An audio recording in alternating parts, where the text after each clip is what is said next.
الحمد للہ رب العالمین والصلاة والسلام علی سید المرسلین اما بعد فاعوذ باللہ من الشیطان الرجیم بسم اللہ الرحمن الرحیم الصلاة والسلام علیک یا رسول اللہ وعلی آلک واصحابک یا حبیب اللہ الصلاة والسلام علیک یا نبی اللہ وعلی آلک واصحابک یا نور اللہ۔ درود پاک پڑھنے کے بے شمار فضائل و برکات ہیں۔ نبی اکرم نور مجسم صلی اللہ تعالی علیہ وسلم کا فرمان عالی شان ہے، شب جمعہ اور روز جمعہ یعنی جمعرات کا سورج ڈوبنے سے لے کر جمعے کا سورج ڈوبنے تک مجھ پر درود پاک کی کثرت کیا کرو، جو ایسا کرے گا روز قیامت میں اس کی گواہی دوں گا اور شفاعت بھی کروں گا۔ سبحان اللہ، یعنی یہ جو وقت گزر رہا ہے شب جمعہ اور روز جمعہ، یہ کثرت سے درود پاک پڑھنے کا وقت ہے۔ ان اوقات پہ بالخصوص دیگر فضول باتوں سے بچ کر، فضول کاموں سے بچ کر زیادہ سے زیادہ درود پاک پڑھنے ہیں۔ آئیے مل کر محبت کے ساتھ بآواز بلند درود پاک پڑھ لیں۔ صلو علی الحبیب صلی اللہ تعالی علی محمد صلی اللہ علیہ وسلم۔ پیارے اسلامی بھائیوں، بیر صبا یہ ایک تاریخی شہر ہے جو کہ فلسطین کے قریب ہے۔ یہ بہت بڑا شہر بن گیا ہے، پہلے وہ ایک چھوٹا سا گاؤں تھا۔ عربی میں بیر کنویں کو کہتے ہیں، اور صبا کا معنی ہے 7، یہ جو گنتی والا 7 ہوتا ہے نا، 7۔ تو اب اس کو بیر صبا کیوں کہا جاتا ہے؟ 7 عدد والا کنواں، اس سے کیا مراد ہے؟ اس کے بارے میں مختلف روایات ہیں۔ ایک روایت یہ ہے کہ اللہ کے نبی حضرت ابراہیم علیہ السلام کو جب آگ میں ڈالنے کا واقعہ پیش آیا تو آگ جب آپ کے لیے گلزار بن گئی، اس واقعے کے بعد آپ نے ایک علاقے بابل کی طرف ہجرت کی اور مصر سے ہوتے ہوئے اس جگہ پر پہنچے جہاں یہ بیر صبا، یہ کنواں موجود ہے۔ اس وقت حضرت ابراہیم علیہ السلام کی عمر جوانی کی عمر تھی۔ اللہ پاک نے آپ کو بہت سارا مال عطا فرمایا۔ آپ کے پاس مویشی جو تھے، گائے، بھینسیں اور دیگر جانور بہت زیادہ ہو گئے تھے، یہاں تک کہ لوگ آپ کو شیخ صالح، نیک بزرگ کے نام سے پکارتے تھے۔ اللہ کے آپ نبی بھی تھے تو آپ سے بڑی لوگ محبت کرتے تھے، آپ کو شیخ صالح کہہ کے پکارتے تھے۔ اب یہ ہوا کہ آپ کی کچھ لوگوں نے بے ادبی کی اور آپ سے کہنے لگے کہ آپ یہاں سے چلے جائیں۔ حضرت ابراہیم علیہ السلام نے کوئی لڑائی جھگڑا نہیں کیا، اپنا سامان اٹھایا اور آپ اس علاقے سے چلے گئے اور جبرون نامی شہر تشریف لے گئے، جس کو آج کل اس شہر کو الخلیل کہتے ہیں۔ بہرحال اللہ کریم انبیاء کرام کی یہ ادبی کیسے معاف فرماتا؟ اللہ پاک تو اپنے نبیوں سے بڑی محبت فرماتا ہے، رب کریم بے ادبوں کو ضرور سزا دیتا ہے۔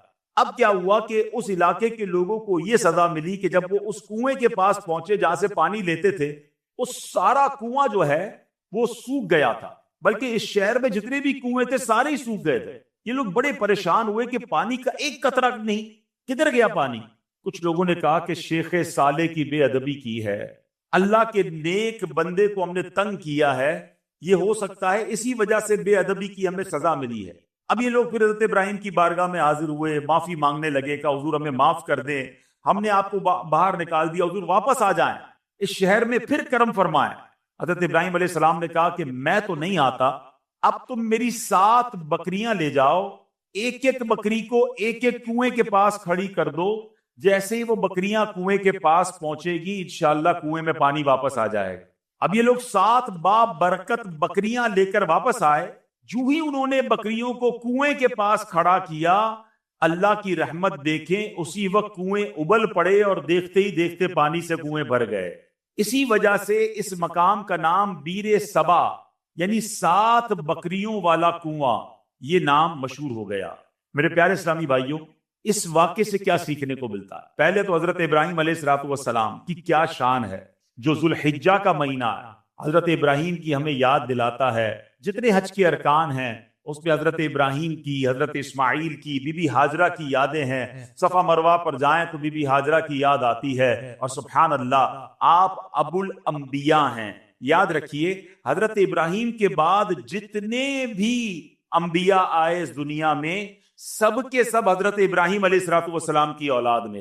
حضرت ابراہیم کا مقام سرکار دو عالم صلی اللہ تعالی علیہ وسلم کے بعد کائنات میں سب سے افضل اگر کوئی ہستی ہے تو وہ حضرت ابراہیم علیہ الصلوۃ والسلام ہیں. اور سبحان اللہ، حضرت ابراہیم کی جہاں اور بہت ساری برکتیں ہیں، آپ کی ایک اور شان یہ بھی ہے کہ آپ کا جو چہرہ انور ہے وہ سرکار دو عالم علیہ الصلوۃ والسلام سے بڑی مشابہت رکھتا تھا. میرے آقا علیہ الصلوۃ والسلام فرماتے جس کو ابراہیم کو دیکھنا ہو وہ مجھے دیکھ لے. ہیں نبی پاک کے چہرہ انور سے حضرت ابراہیم علیہ الصلوۃ والسلام کا چہرہ بڑا ملتا. تو سبحان اللہ، ایک تو ان کا مرتبہ اتنا بڑا.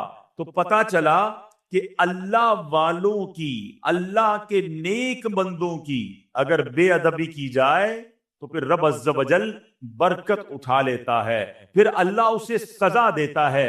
علماء کرام موجود ہیں، میرا تو بہت چھوٹا سا مطالعہ ہے مگر دو ہی چیزوں کے بارے میں پڑھنے کا موقع ملا کہ دو برے کام ایسے ہیں اگر کوئی بندہ ان دو برے کاموں میں سے کوئی کام کرتا ہے تو اس کے بارے میں فرمایا یہ کام کرنے والا ایسا ہے کہ اللہ اس سے جنگ کا اعلان فرماتا. یہ کتنے بڑے برے کام ہوں گے؟ وہ دو برے کام کون سے ہیں؟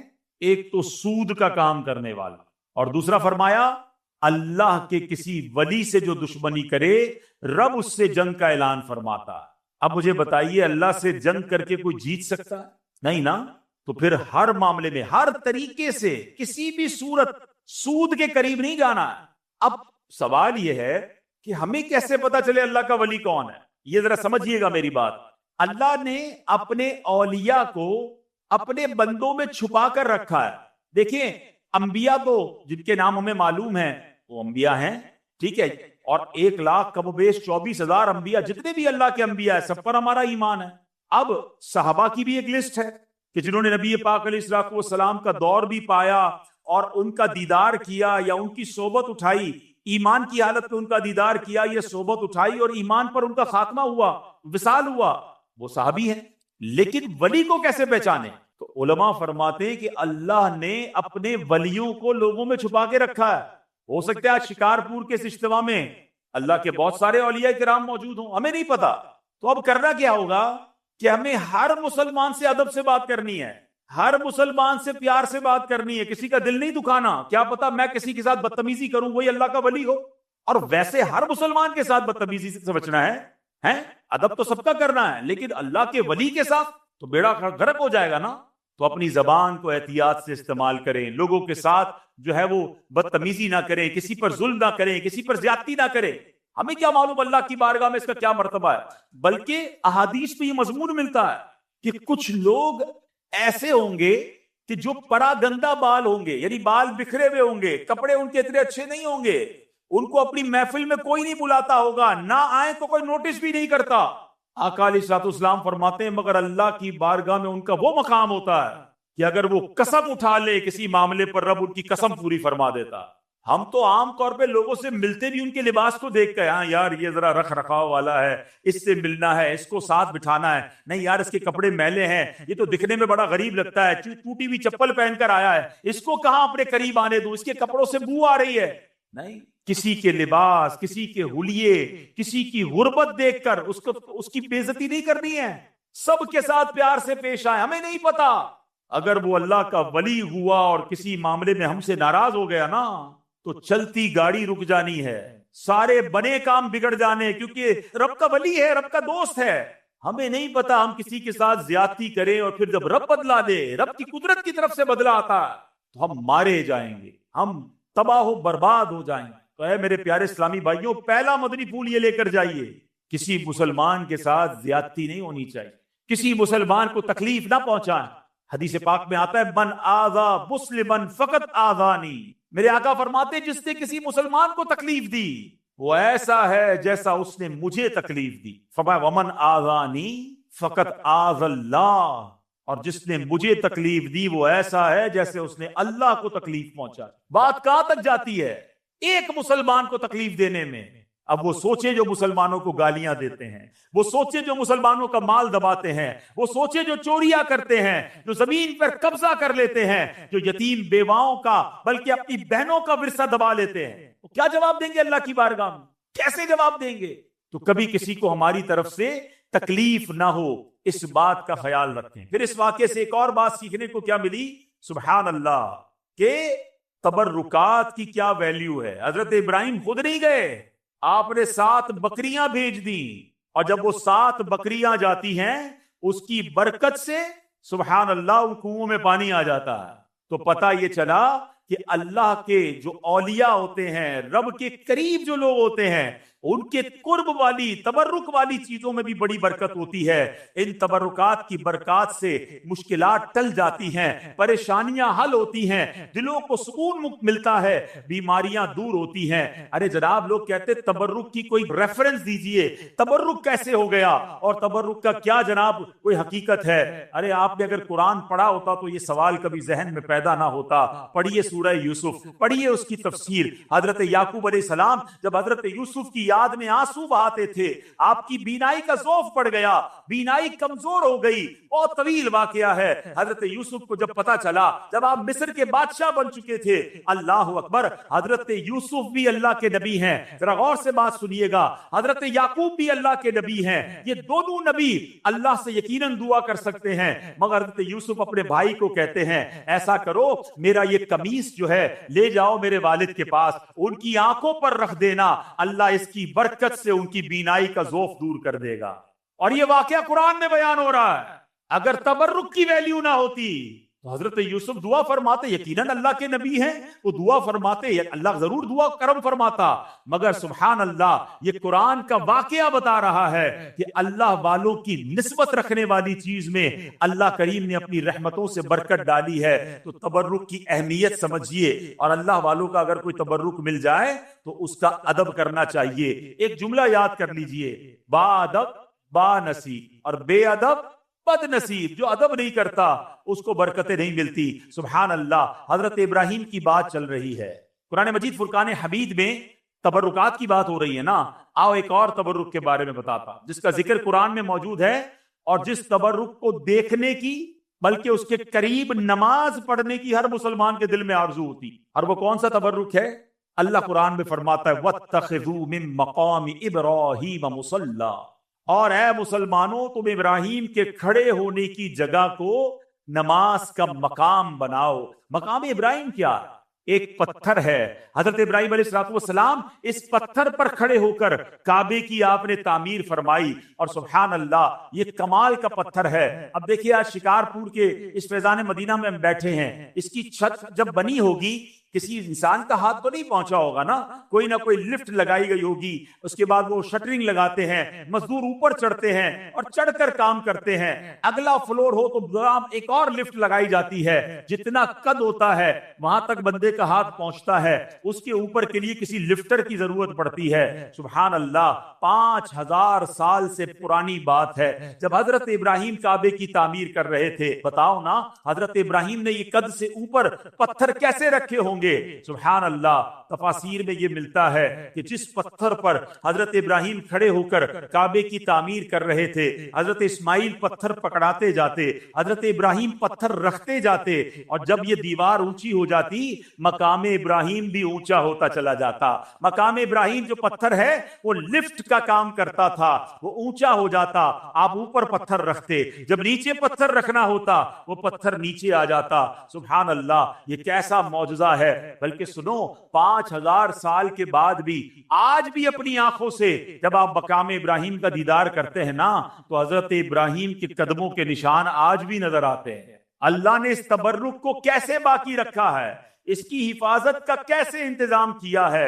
جناب 400-500 سال 700-800 سال میں عمارت تباہ ہو جاتی ہے، عمارت مخدوش ہو جاتی ہے، گرنے کے قریب ہو جاتی ہے، یہ پتھر 5000 سال سے زیادہ اس میدان میں گویا پڑا ہوا ہے، اس میدان میں جلوہ فرما ہے۔ اس پتھر پر اب جا کر یہ جو مقام ابراہیم کے اوپر آپ دیکھتے ہیں نا، ایک بہت خوبصورت سا گولڈن کلر کا ایک کیس بنا دیا گیا ہے، ایک اس کو حفاظت کر دی گئی ہے اس کی۔ یہ پہلے ایسا نہیں تھا، یہ 200-400 سال پہلے ہوا ہوگا، ہزاروں سال سے کھلے میدان میں یہ پتھر موجود ہے۔ ہزاروں بارشیں گزری، ہزاروں آندھیاں گزری، موسم آگے پیچھے ہوئے، مگر اس پتھر پر آج بھی حضرت ابراہیم کے قدموں کے نشان موجود ہیں۔ یہ کیسا معجزہ ہے کہ ہم اپنی آنکھوں سے دیکھ رہے ہیں۔ اب ذرا آگے چلیے، اب بجرا بتائیے، قرآن کہتا ہے اس مبارک پتھر کو مصلی بنایا جائے، مصلی بنانے کا حکم دیا۔ اس کا مطلب کیا ہوا کہ کعبے کے سامنے ایسی جگہ کھڑے ہو کر نماز پڑھو کہ مقام ابراہیم تمہارے اور کعبے کے درمیان میں آئے، یعنی جو طواف کے بعد جو نوافل پڑھے جاتے ہیں، جو جس کو واجب الطواف کہا جاتا ہے، وہ اس جگہ کھڑے ہو کر پڑھنا مستحب ہے۔ حضرت عبداللہ بن عمرو بن عاص فرماتے ہیں رحمت اللہ تعالی علیہ، خیر المسجد خلف المقام وعن یمین الامام، یعنی پوری زمین میں سجدہ کرنے کے لیے دو جگہ بہترین ہیں، نمبر ایک مقام ابراہیم کے پیچھے، اور نمبر دو ہم جب بھی نماز جماعت سے پڑھیں تو امام صاحب کی سیدھی جانب۔ سبحان اللہ، یہ بھی پتا چلا کہ جب جب جماعت میں نماز پڑھنے کا موقع ملے، اللہ کرے با جماعت نماز ہم پڑھنے والے بن جائیں، پھر پہلی صف پہ جا کر نماز ادا کیا کریں، اور کوشش کریں پہلی صف میں جو مؤذن صاحب کے ساتھ پہ رائٹ سائڈ کی جو جگہ ہے، اللہ کرے وہ مل جائے، فرمائے یہ بہترین جگہ ہے۔ تو سبحان اللہ، مقام ابراہیم کے پیچھے نماز پڑھنا ہے۔ اب ایک اور ذرا تھوڑا سا باریک سا مسئلہ سمجھ لو، انشاءاللہ عشق رسول میں اور اضافہ ہو جائے گا۔ اب ذرا سمجھیے گا، مقام ابراہیم کیا ہے؟ ایک پتھر ہے، ہاں یہ جنتی پتھر ہے، بڑا مقدس پتھر ہے، لیکن عین نماز میں اس پتھر کی تعظیم کرنے، یعنی اسے مصلی بنانے کا حکم دیا۔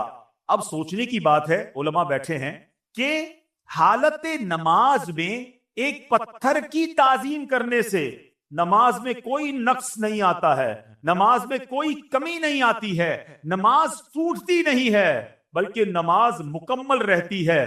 بلکہ تو بھلا خود انبیاء کرام علیہ الصلوۃ والسلام، بلکہ نبیوں کے امام جناب رسول اللہ صلی اللہ تعالی علیہ وسلم کا اگر کسی کو نماز میں خیال آ جائے تو اس کی نماز میں کیسے خلل واقع ہوگا، اس کی نماز میں کیا کمی آ جائے گی۔ سبحان اللہ، سچ یہی ہے کہ حالت نماز میں نبی کی تعظیم کا خیال آنے سے نماز ٹوٹتی نہیں بلکہ کامل و اکمل ہو جاتی ہے۔ کسی عاشق نے کیا خوب کہا، کیا کرم کیا تیری یاد نے مجھے آ جگایا نماز میں، کیا کرم کیا تیری یاد نے مجھے آ جگایا میری نماز میں، میرے وہ بھی سجدے ادا ہوئے جو قضا ہوئے تھے نماز میں۔ اللہ اکبر، یعنی نبی پاک کی یاد اگر نماز میں آ جاتی ہے تو غفلت کی نیند اڑ جاتی ہے۔ اور سبحان اللہ، نماز کا تحفہ بھی تو نبی پاک نے ہمیں دیا ہے، نماز کی تعلیم بھی نبی پاک علیہ الصلوۃ والسلام نے ہمیں دی ہے۔ تو سبحان اللہ، یہ ہے جناب تبرکات کی حیثیت اور تبرکات کی برکت۔ اللہ سے دعا کرتے ہیں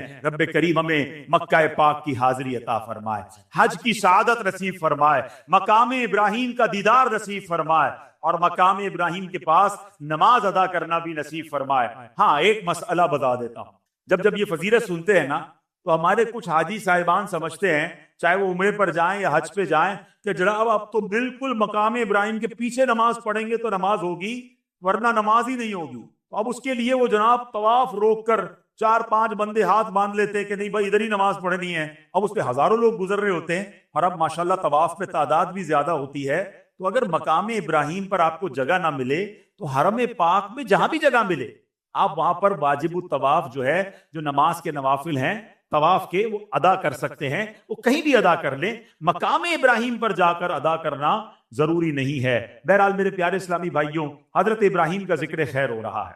ایک مرتبہ حضرت ابراہیم علیہ الصلوۃ والسلام سمندر کے کنارے سے گزر رہے تھے۔ آپ سبحان اللہ، آپ علیہ الصلوۃ والسلام نے دیکھا کہ ایک لاش پڑی ہوئی ہے۔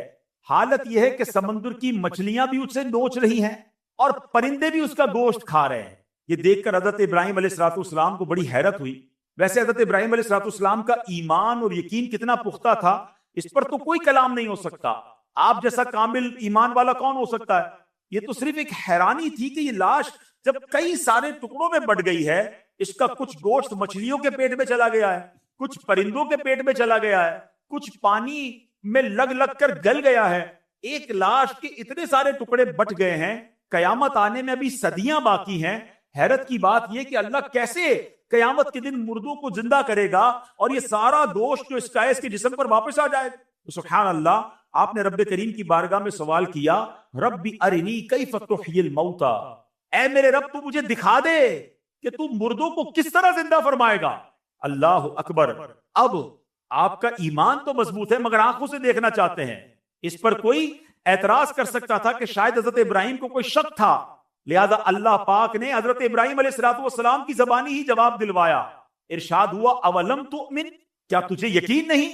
حضرت ابراہیم نے عرض کیا بلا ولکن لیطمئن قلبی، یقین کیوں نہیں مگر یہ چاہتا ہوں کہ میرے دل کو قرار آ جائے، اپنی آنکھوں سے دیکھنا چاہتا ہوں مولا تیری قدرت کیسی ہے، سبحان اللہ، میں دیکھنا چاہتا ہوں، مجھے علم الیقین حاصل ہے، مجھے عین الیقین یعنی آنکھوں سے دیکھ کر مزید پکا یقین حاصل کرنا چاہتا ہوں۔ سبحان اللہ، رب کریم نے کیا حکم دیا، رب کریم نے یہ خواہش کیسے پوری فرمائی؟ فرمایا ابراہیم 4 پرندوں کو لو، ان چاروں پرندوں کو اپنے ساتھ کچھ ہلا بھی لو، اب ان چاروں پرندوں کو ذبح کرو اور ان سب کا قیمہ بنا کر چاروں کو ایک دوسرے کے ساتھ ملا لو اور ان چاروں ٹکڑوں کو مختلف جگہوں پر رکھ کر انہیں پکارو، اللہ اکبر۔ حضرت ابراہیم نے کیا کیا؟ 4 پرندے لیے، ایک مور لیا، ایک مرغ، ایک کبوتر اور ایک گدھ، یہ ایک روایت میں کوا، یہ 4 پرندے لیے، ان کو جناب ذبح کیا گیا، ان چاروں کے سر حضرت ابراہیم نے اپنے پاس رکھ لیے اور اس کا قیمہ بنایا،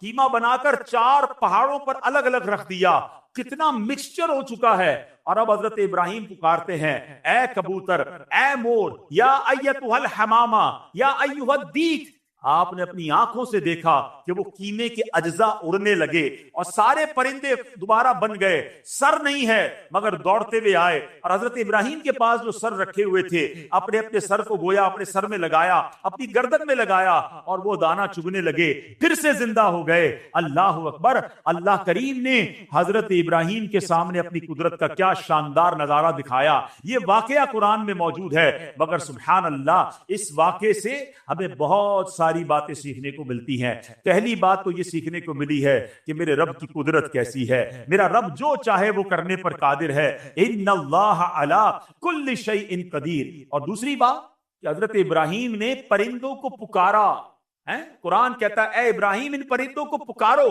اور آپ نے پکارا یا ایھا الدیک، یا ایتھا الحمامہ، اے کبوتر، اے گدھ، اے مور، چاروں پرندوں کو پکارا۔ سوال یہ ہے پرندے تو مر چکے تھے بلکہ ان کا تو قیمہ بھی بن چکا تھا، تو قیمہ بنے ہوئے مرے ہوئے پرندوں کو پکارنا جائز یا کہہ کر پکارنا جائز؟ تو اگر آج کوئی عشق رسول میں ڈوب کر یا رسول اللہ کہے تو اس کو تو کوئی پرابلم نہیں کسی کو ہونی چاہیے، اللہ کے نبی پکار رہے، قرآن میں رب فرما رہا ہے پکارو۔ اگر کوئی صحابی رسول کو پکارتا ہے یا صدیق یا عمر یا عثمان یا حیدر تو کوئی حرج نہیں ہے، غوث پاک کو پکارے، داتا حضور کو پکارے، حضرت امام حسن امام حسین کو پکارے۔ نبی اللہ جو ہوتے ہیں وہ حیات ہوتے ہیں، اپنی قبروں میں رزق پاتے ہیں، یہ تو حدیث پاک میں موجود ہے۔ تو اگر کوئی آج یا رسول اللہ کہے تو اس میں کوئی حرج نہیں، بلکہ چلے ایک اور بڑا آسان طریقے سے سمجھا دیتا ہوں، یہ تو میں نے قرآن کی بات کی ہے، حدیث پاک تقریباً سبھی لوگوں کو یہ دعا یاد ہوگی جب ہم قبرستان جاتے ہیں، مشکات شریف کی حدیث میں بھی یہ دعا موجود ہے اور کئی سارے لوگوں کو یاد ہوگی۔ قبرستان کی دعا یاد ہے نا، السلام علیکم یا اہل القبور یغفر اللہ لنا ولکم وانتم سلفنا ونحن بالاثر۔ کیا خوبصورت دعا ہے، بلکہ اس دعا میں ایک میسج بھی بڑا پیارا ہے۔ اللہ کرے قبرستان جائیں تو یہ دعا کا میسج بھی تو سمجھیں، معنی کیا بنتا ہے اس دعا کا؟ السلام علیکم یا اہل القبور، اے قبر والو تم پر سلام ہو، یغفر اللہ لنا ولکم، اللہ تمہاری اور ہماری مغفرت فرمائے، وانتم سلفنا، تم پہلے چلے گئے، ونحن بالاثر، ہمیں پیچھے آنا۔ کاش قبرستان جا کر یہ بات سمجھ آ جائے کہ یہ پہلے چلے گئے، ہماری باری آنے والی، مجھے بھی اسی قبر میں جانا ہے، میرا بھی سب کچھ پیچھے رہ جائے گا، میں دنیا کے پیچھے اتنا نہ بھاگوں کہ قبر میں جب جاؤں تو وہاں مار پڑے۔ کاش اس دعا سے ہم یہ سبق حاصل کریں۔ اور سبحان اللہ ایک مسئلہ کیا حل ہو گیا، مجھے بتائیے، قبرستان شکارپور میں بھی ہوگا نا، قبرستان میں نیک لوگ بھی دفن ہوئے ہوں گے، گناہگار بھی دفن ہوئے ہوں گے، نمازی بھی گیا ہوگا، بے نمازی بھی گیا ہوگا، عبادت گزار بھی گیا ہوگا، شرابی بھی گیا ہوگا۔ سارے قبرستان والوں کو جا کر آپ کیا کہتے ہیں؟ السلام علیکم یا اہل القبور، نیک کی قبر پر بھی یا اہل القبور، گناہگار کی قبر پر بھی یا اہل القبور۔ مجھے بتاؤ ایک عام مسلمان کو یا اہل القبور کہنے کی اجازت حدیث پاک کے ذریعے ہے، یہ دعا موجود ہے، نبی پاک یہ دعا کہتے، تو اگر میں داتا حضور کے قدموں میں جا کر کہوں کہ یا داتا حضور تو اس میں کیا پرابلم ہے؟ جناب یہ تو حدیث پاک سے ثابت ہے، تو اس میں کنفیوز نہ ہوا کریں۔ امید ہے یہ مسئلہ بھی دور ہو گیا ہوگا۔ اچھا، یہاں علماء نے ایک بڑی پیاری اور بھی بات سکھائی، صوفیانہ تفسیر کی ہے اس واقعے کی۔ یہ جو 4 پرندے ہیں نا، کبوتر، مرغ، مور اور گدھ، فرمایا ان چاروں میں ایک بری خصلت ہے۔ جو مور ہے نا، اس کو اپنی خوبصورتی پر بڑا ناز ہے، گھمنڈ، تکبر۔ جو مرغ ہے اس میں بڑی شہوت ہوتی ہے۔ فرمایا کبوتر بھی جو ہے اپنی اونچی اڑان پر بہت زیادہ غرور کرتا ہے، اور گدھ جو ہے اس کے اندر بڑی لالچ ہوتی ہے۔ کیا خوبصورت بات علماء کہتے ہیں، یہ 4 بری عادتیں ہیں۔ حضرت ابراہیم نے ذبح کیا نا ان 4 پرندوں کو، اگر تم بھی اپنے دل سے ان 4 بری عادتوں کو نکال دو، ان 4 بری خصلتوں کو ذبح کر دو، اس رب کریم نے 4 مرے ہوئے پرندوں کو زندہ کیا تھا، وہ تمہارے مردہ دل کو بھی زندہ فرما دے گا، تمہارے دل میں بھی نور علی نور ہو جائے گا۔ بس ان بری خصلتوں سے اپنے آپ کو بچانا ہے۔ سبحان اللہ۔ اب ایک اور بات سیکھنی ہے اس واقعے سے جو آج کے دور میں بڑی امپورٹنٹ ہے۔ حضرت ابراہیم کا ایمان کتنا مضبوط ہے، پہلے یہ بات سمجھنا۔ ان کے ایمان کا صدقہ اللہ عطا فرما دے۔ ایسا ایمان تھا کہ اتنی بڑی آگ میں آپ کو ڈالا جا رہا تھا۔ آپ کی عمر کتنی تھی اس وقت؟ 18-20 سال۔ فرشتے آئے تھے آپ کے پاس، اے ابراہیم ہمیں کہیے ہم بارش برسا دیتے ہیں۔ ہوا کا فرشتہ آیا، اے ابراہیم آپ کہیں تو ہوا چلا کر آگ بجھا دیتے ہیں۔ آپ نے کہا نہیں، مجھے تم میں سے کسی سے حاجت نہیں۔ جب بالکل آگ میں پھینکا جانے لگا، حضرت جبرائیل آئے، اے ابراہیم آپ میرے لیے کوئی کام ہو تو بتائیں۔ آپ نے فرمایا مجھے تمہاری کوئی حاجت نہیں ہے۔ حضرت جبرائیل کہتے ہیں اے ابراہیم پھر اللہ ہی سے عرض کر دیجئے کہ وہ آپ کو اس آگ سے بچا لے۔ ایمان کی طاقت دیکھیں، اللہ پر بھروسہ دیکھیں۔ حضرت ابراہیم کہتے ہیں میرا رب دیکھ رہا ہے، اس نے بچانا ہوگا تو وہ بچا لے گا، وہ جو چاہے میں اس میں راضی ہوں۔ اللہ اکبر۔ یہ ایمان تھا۔ حضرت ابراہیم کے ایمان کی بات کرتے ہو، آپ کے ایمان کا لیول یہ ہے کہ آپ کو حکم ملا اپنی زوجہ کو، اپنے دودھ پیتے بچے کو ایک صحرا میں چھوڑ کر آ جاؤ، جہاں پانی بھی نہیں ہے، جہاں آبادی بھی نہیں ہے۔ آپ اس جگہ پر چھوڑ آئے اور پھر مکہ آباد ہو گیا۔ آپ کو کہا جاتا ہے اپنے بیٹے کو ذبح کرو، آپ اپنے بیٹے کو ذبح کرنے چل پڑتے ہیں۔ ارے ایسا ایمان! اللہ اکبر۔ شاعر مشرق کہتے ہیں نا، اگر آج بھی ہو ابراہیم سا ایمان پیدا۔ ہاں، پرابلم یہی ہے، ہمارے ایمان میں ہی کمزوری ہو گئی ہے۔ ایمان مضبوط ہو جائے تو کیا ہوگا؟ وہ کہتے ہیں اگر آج بھی ہو ابراہیم سا ایمان پیدا، آگ کر سکتی ہے انداز گلستاں پیدا۔ آج بھی آگ باغ بن سکتی ہے۔ آپ غم کی آگ میں ہے نا، پریشانی کی آگ میں ہے، اگر کسی اور مصیبت میں ہے، اپنا ایمان مضبوط کر لو، اپنا عقیدہ مضبوط کر لو، اللہ پر بھروسہ مضبوط کر لو، تمہاری غموں کی آگ جو ہے وہ آج گلزار بن جائے گی۔ مگر سمجھ یہ آیا کہ حضرت ابراہیم علیہ السلام کو اپنے ایمان کو مزید مضبوط کرنا تھا۔ سیکھنے کو یہ ملا کہ ہمیں بھی یہ کام کرتے رہنا ہے کہ ہمارا ایمان بھی مضبوط ہو جائے، کہیں ایمان کمزور نہ ہو جائے۔ ایمان کی فکر کرنی ہے۔ حدیث پاک میں آیا ایک زمانہ آئے گا، آدمی صبح کو مومن ہوگا، شام کو کافر ہوگا، اور شام کو مومن ہوگا تو صبح کافر ہوگا۔ آج کل تو جناب طرح طرح کے فتنے ہیں، ایمان کے ڈاکو گھوم رہے ہیں۔ معاذ اللہ کوئی عقیدہ ختم نبوت پر اٹیک کر رہا ہے، کوئی جناب ہمارے اولیاء کرام، صحابہ کرام کے ہمارے جو ان سے تعلق ہے اس پر اٹیک کر رہا ہے، کوئی جناب انبیاء کرام کے بارے میں معاذ اللہ ہمارے دل سے محبت نکالنے کی کوشش کر رہا ہے۔ اور آج سوشل میڈیا کا زمانہ ہے، جس کو دیکھو سب کو سننے کا شوق ہے۔ نہ کرنا ایسا میرے پیارے اسلامی بھائیوں، جو لوگ ہمیں انبیاء کرام، صحابہ کرام، اولیاء کرام سے دور کرنا چاہتے ہیں، اور آج کے دور میں علماء کرام سے دور کرنا چاہتے ہیں، جنہوں نے ہمیں جوڑ کر رکھا ہے اس دین کے ساتھ، ہمیں ان لوگوں کی بات نہیں سننی چاہیے۔ ایمان کی حفاظت کی فکر کیجئے، کیونکہ یہی بات اعلیٰ حضرت نے آج سے 100 سال پہلے سمجھا کر گئے۔ میرے رضا کہتے ہیں سونا جنگل، رات اندھیری، چھائی بدلی کالی ہے، سونے والوں جاگتے رہیو، چوروں کی رکھوالی ہے۔ آنکھ سے کاجل صاف چرا لیں یا وہ چور بلا کے ہیں۔ کیسا محاورہ استعمال کیا؟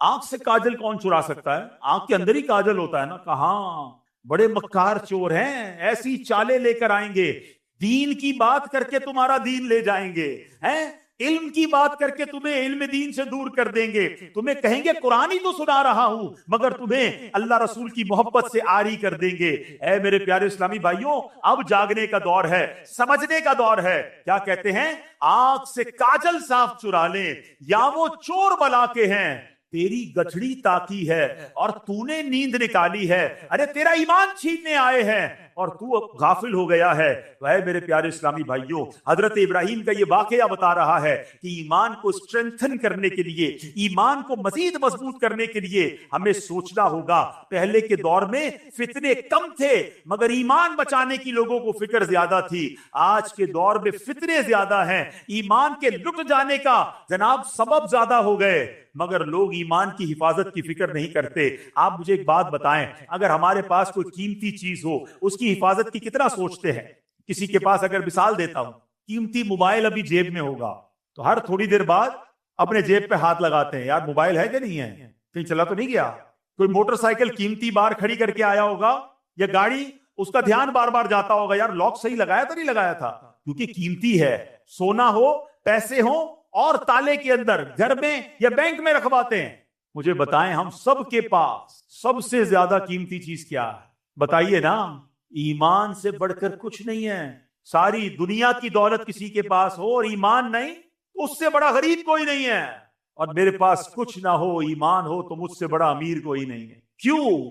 کہ جو ایمان سلامت لے کر قبر میں جائے گا نا، وہ ہمیشہ ہمیشہ جنت میں رہے گا انشاءاللہ۔ اگر گناہگار بھی ہوا، رب ناراض بھی ہوا، کسی وجہ سے اسے جہنم میں ڈالا بھی گیا، تو سزا بھگتنے کے بعد جب وہ جنت میں جائے گا نا، پھر جنت سے باہر کبھی نہیں آئے گا۔ قرآن کہتا ہے ہم فیہا خالدون، ہمیشہ ہمیشہ جنت میں رہے گا۔ ایمان اتنی بڑی نعمت ہے، اور جو کفر پر جس کا خاتمہ ہوا، جو ایمان کے بغیر دنیا سے گیا، اب وہ جہنم میں جائے گا اور جہنم سے کبھی بھی باہر نہیں آئے گا۔ ہم فیہا خالد۔ اب سوچو ایمان کی کتنی فکر کرنی چاہیے، مگر یا کسی کو ٹینشن ہی نہیں ہے۔ اپنی دعا کروائیں گے، لوگ کرواتے بھی ہے، دعا کرتے بھی ہے، یا اللہ روزی میں برکت دے دے، گھر کی حفاظت ہو، بچوں کی حفاظت ہو، فصل کی حفاظت ہو۔ کبھی تو دعا کرو یا اللہ ایمان کی حفاظت، کبھی تو دعا کرو یا اللہ قبر میں ایمان سلامت لے کے جاؤں۔ یعنی ایمان کے بارے میں سوچتے ہی نہیں ہے، حالانکہ ایمان چھن سکتا ہے۔ پہلے تو یہ سمجھیے، آپ کو پتا ہے میرے آقا علیہ الصلوۃ والسلام کی دعا، پہلے یہ بتائیے پیارے آقا کا قلب مبارک کیسا ہے، آپ کا دل اقدس، آئے ہائے تیرے صدقے میں آقا سارے جہان کو دین ملا، جن کے صدقے میں ایمان ملا، وہ دعا کرتے تھے۔ وہ دعا کیا تھی؟ یا مقلب القلوب ثبت قلبی علی دینک، اے دلوں کو پھیرنے والے، میرے دل کو تیرے دین پر ثابت قدمی عطا فرما۔ یہ اللہ کے نبی تو ہماری تعلیم کے لیے فرماتے، ہمیں ٹینشن ہی کوئی نہیں۔ ایمان کی مضبوطی کے بارے میں سوچئے، اب کیسے ایمان مضبوط ہو، آئیے سنتے ہیں۔ حدیث پاک میں ہے لا یؤمن احدکم حتی اکون احب الیہ من والدہ وولدہ والناس اجمعین۔ آقا فرماتے تم میں سے کوئی بھی اس وقت تک کامل ایمان والا نہیں ہو سکتا جب تک مجھے اپنے والدین، اولاد اور سب لوگوں سے بڑھ کر محبوب نہ بنا لے۔ تو ایمان کیسے مضبوط ہوگا؟ نبی پاک سے سچی محبت، سب سے زیادہ محبت، خالی نعرے نہیں، غلامی رسول میں موت بھی قبول ہے، بہت اچھا نعرہ۔ جس کو موت قبول ہے اس کو نماز کیوں قبول نہیں ہے؟ اس کو حرام روزی چھوڑنا قبول نہیں ہے؟ اس کو بے حیائی کے کام چھوڑنا قبول نہیں ہے؟ جوئے اور شراب میں پڑے ہوئے کہتے غلامی رسول میں موت بھی خود سوچئے نا، سچی محبت۔ مومن کامل کب ہوگا؟ جب نبی پاک سے سچی اور سب سے زیادہ محبت ہوگی۔ ایک اور ایمان مضبوط کرنے والے کام سنیں، آقا فرماتے ہیں اوثق عرل ایمان الحب فی اللہ۔ آقا فرماتے ہیں اللہ پاک کی رضا کے لیے اللہ پاک کے بندوں سے محبت کرنا ایمان کی سب سے مضبوط رسی ہے۔ تو پتہ چلا اللہ کے نیک بندوں، ولیوں، صحابہ، اہل بیت سے محبت کرنا، ان سے اپنا روحانی تعلق مضبوط کرنے سے ہمارا ایمان پکا ہو۔ تو اللہ والوں سے محبت کریں، اللہ کے بندوں سے محبت کریں، دشمنیاں چھوڑ دیں۔ ایک اور حدیث پاک نبی پاک علیہ الصلوۃ والسلام فرماتے ہیں تم میں سے کوئی بھی اس وقت تک کامل مومن نہیں ہو سکتا جب تک اس کی خواہشات میرے لائے ہوئے دین کے تابع نہ ہو جائیں۔ یعنی خواہشات پر نہیں چلنا ہے، میری خواہشات، میری تمنائیں سب پیچھے ہیں، پہلے میرا دین ہے، پہلے میرا مذہب ہے، پہلے اسلام ہے۔ لوگ کہتے ہیں یار سب چلتا ہے، بچوں کی خوشی میں سب چلتا ہے، نہیں میرے پیارے اسلامی بھائیوں، اپنی خواہشات کو مٹا کر اسلام پر عمل کرنا یہ ایمان کو مضبوط کرتا۔ ایک اور حدیث پاک سنے جو آج کے دور میں بڑی ضروری ہے۔ میرے آقا فرماتے صلی اللہ علیہ وسلم، لا یؤمن احدکم حتی یحب لاخیہ ما یحب لنفسہ، تم میں سے کوئی بھی اس وقت تک کامل مومن نہیں ہو سکتا جب تک اپنے بھائی کے لیے بھی وہی پسند نہ کرنے لگے جو اپنے لیے پسند کرتا۔ اب کیا حال ہے؟ کیا آپ پسند کرتے ہیں آپ کی بے عزتی ہو؟ کیا آپ پسند کرتے ہیں آپ کو کوئی دھوکہ دے؟ کیا آپ پسند کرتے ہیں کہ آپ کا دل دکھایا جائے؟ کیا آپ پسند کرتے ہیں کہ آپ کے ساتھ ملاوٹ کر کے کوئی مال بیچے، آپ کا مال دبا لے؟ جب آپ اپنے لیے پسند نہیں کرتے تو آپ دوسرے کے لیے بھی یہ پسند نہ کریں۔ آپ بھی دوسروں کی عزت کریں، آپ بھی دوسروں کے ساتھ سچ بولیں، آپ بھی کسی کو دھوکہ نہ دیں، کیونکہ مومن وہ جب تک نہیں ہو سکتا جو اپنے لیے پسند کرے وہ اپنے بھائی کے لیے پسند نہ کرے۔ تو اے میرے پیارے اسلامی بھائیوں، ہمیں یہ بات سیکھنی ہے کہ اگر ایمان کو مضبوط کرنا ہے تو ان حدیثوں کو مضبوط کریں، ان احادیث پر عمل کریں۔ تو اے میرے پیارے اسلامی بھائیوں، ہمیں ان باتوں پر عمل کرنا ہے۔ اب اگلے چند دنوں کے بعد وہ مہینہ آ رہا ہے جس مہینے کو ذو الحجہ کا مہینہ کہا جاتا ہے، اور یہ کتنا مبارک مہینہ ہے۔ سرکار دو عالم صلی اللہ علیہ وسلم کا فرمان، ما من ایام